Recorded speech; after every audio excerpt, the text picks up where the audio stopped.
ಹಾಗಾಗಿ first movie ಅಂತ ಅನ್ಸೋದೇ ಇಲ್ಲ. ಇದು ಗಮನಿಸಬೇಕಾದಂತ ವಿಚಾರ. ತುಂಬಾ ಅಚ್ಚುಕಟ್ಟಾಗಿ ಅವರ ಒಂದು ಪಾತ್ರವನ್ನು ನಿಭಾಯಿಸಿದ್ದಾರೆ.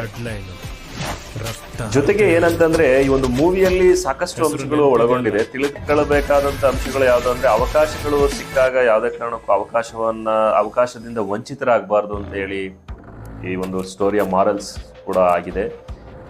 ಇನ್ನೊಂದೇನಂತಂದ್ರೆ, ಈ ನಮ್ಮ ಒಗ್ಗಟ್ಟು, ನಮ್ಮಲ್ಲಿರ್ತಕ್ಕಂಥ ಒಂದು ಸಂಘಟನಾ ಮನೋಭಾವ, ಒಂದು ಡೆಲಿವರಿ ಬಾಯ್ಸ್ ಒಂದು ವಿಚಾರಕ್ಕೆ ಸಂಬಂಧಪಟ್ಟಂತೆ ಅದನ್ನ ನೀಟಾಗಿ ಎತ್ತಿ ಹಿಡಿದಿದ್ದಾರೆ. ಸೊ ಓವರ್ ಆಲ್ ಮೂವಿ ತುಂಬಾ ಚೆನ್ನಾಗಿದೆ.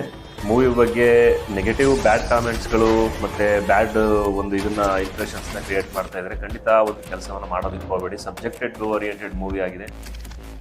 ಮೂವಿಯನ್ನು ಪೂರ್ತಿ ನೋಡಿದಂಥ ಸಂದರ್ಭದಲ್ಲಿ ನಿಮಗೆ ಒಂದು ಸಾಲು ಬರ್ತದೆ, ನೀವು ಅಬ್ಸರ್ವ್ ಮಾಡಿರ್ತೀರ.